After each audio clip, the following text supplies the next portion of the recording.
Hello and welcome back to Kim Reads. We're going to read Arthur Meets the President. Listen carefully, class, said Mr. Ratburn. This is a national contest, so do your best work. I love contests, said Muffy. What do I win? The winner visits the White House in Washington, said Mr. Ratburn. What do we write about? Asked Arthur. The subject is, how can I make America great? Said Mr. Ratburn.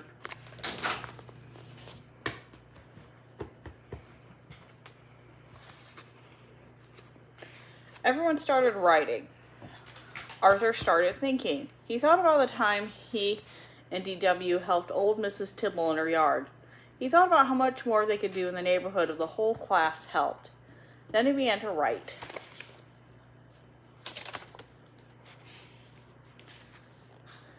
Weeks later, when Mr. Haney, the principal, was opening his mail, his hands began to shake. "It's a letter from the president," he gasped.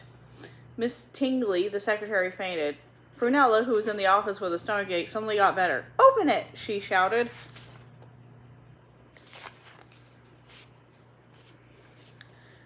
Mr. Haney clicked on the PA system. "Attention, everyone. The President of the United States has written to announce the winner of the How Can I Make America Great contest. And the winner is our very own Arthur. He and his class are invited to attend a special ceremony at the White House." Mr. Ratburn's class went wild.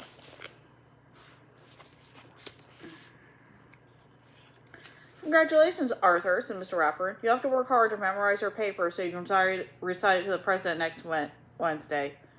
"Memorize? Recite?" asked Arthur. "Of course," said Mr. Ratburn. "We'll be all there cheering you on."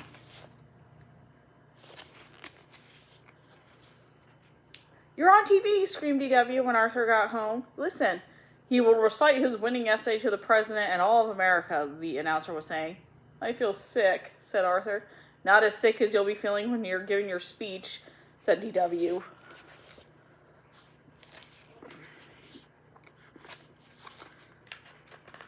"There'll be so much for you to do before we leave," said Mother. "Arthur, you'll need a new suit." "What about me?" asked D.W. "I need to look beautiful when I meet the president." "The president is very busy," explained Father. "We'll only have time to meet Arthur and hear him recite his essay." "If I can remember it," said Arthur. "Of course you can," said Father. "Just relax. Pretend I'm the president and practice it right now." The thought of sitting next to the president made Arthur's mind go blank. He said. "Uh-oh," said D.W. Monday at school, everyone was busy planning a trip. "Oh boy, no homework for 3 days," said Francine. "Not quite," said Mr. Ratburn. Everyone groaned. "Each of you will do a report," he explained. "As we tour Washington on Wednesday, you will be our guide, so get to work. I'll see you at the airport tomorrow morning." Arthur tried to study his speech on the plane. "Don't forget to mention me to the president for the Teacher of the Year award," Mr. Ratburn reminded him. "Aren't you excited?" asked Buster. "I'm too nervous to be excited," said Arthur. "You need help," said D.W. "I'll make the speech for you. I have a lot of ideas about how to run the country."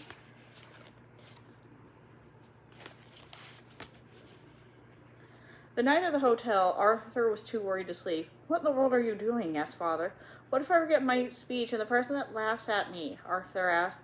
"The president would never laugh at you," said Father. "Why don't you write your speech on note cards and keep them in your pocket?" he suggested, just in case. "What a great idea," said Arthur. He felt much better. Try not to worry and go to sleep," said Mother. The next morning, everyone met in front of the Jefferson Memorial. "Arthur, you look so handsome," said Francine. "Ready to meet the president?" said Mr. Ratburn. "I guess," said Arthur. He reached into his pocket to make sure his note cards were there. "Time for your reports," called Ratburn. "Only 1 more hour until we're due at the White House." "Our first stop is the Washington Monument, the tallest building in Washington," explained Francine. 898 steps to the top. "Everyone ready?" "Are you kidding?" said D.W. "I'm taking the elevator." "This is the Capitol, where Congress makes the nation's laws," said Sue Ellen. "I think we all know how important it is to obey the law," said Mr. Ratburn. "The National Museum of Natural History has great mummies," said Buster. "Follow me." "No thanks," said Muffy. "I'll meet you at the gift shop." The last stop was the White House. "It's so big," said Arthur. "Not as big as Muffy's house," said D.W. The White House has 132 rooms, said Lorraine. Every president, except George Washington, has lived here. It has a barbershop, clinic, indoor pool, theater, gym, and its own library. And the president's office has fancy gold curtains, just like the ones in our living room, said Muffy. Excuse me, said the president's secretary. The president is arriving. Please follow me to the Rose Garden. Arthur gulped. It was almost time. He took out his note card. Suddenly, a strong wind blew through the garden. Here comes the president, squealed Muffy. My speech! Gasped Arthur. Relax, said Mr. Rapper, and you'll be fine. DW wasn't so sure. She had a plan.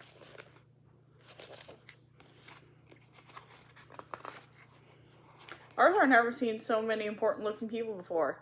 Good afternoon, Mr. President, he began. When I think about what I can do to make it great, Arthur began to feel very warm. His knees began to shake. His mind went blank. This is the worst day of my life, he thought. Soon, Buster giggled. Soon, everyone else joined in. Even the president was laughing. Arthur turned red, and when he saw what they were looking at, he laughed too.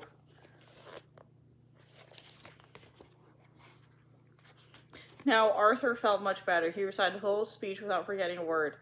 And in conclusion, he said, we can all help make America great by helping others. Good, said DW. Now help me down. Okay, this is her note card for those who want to try and read it. Okay, well, that's the end of that story. See you later.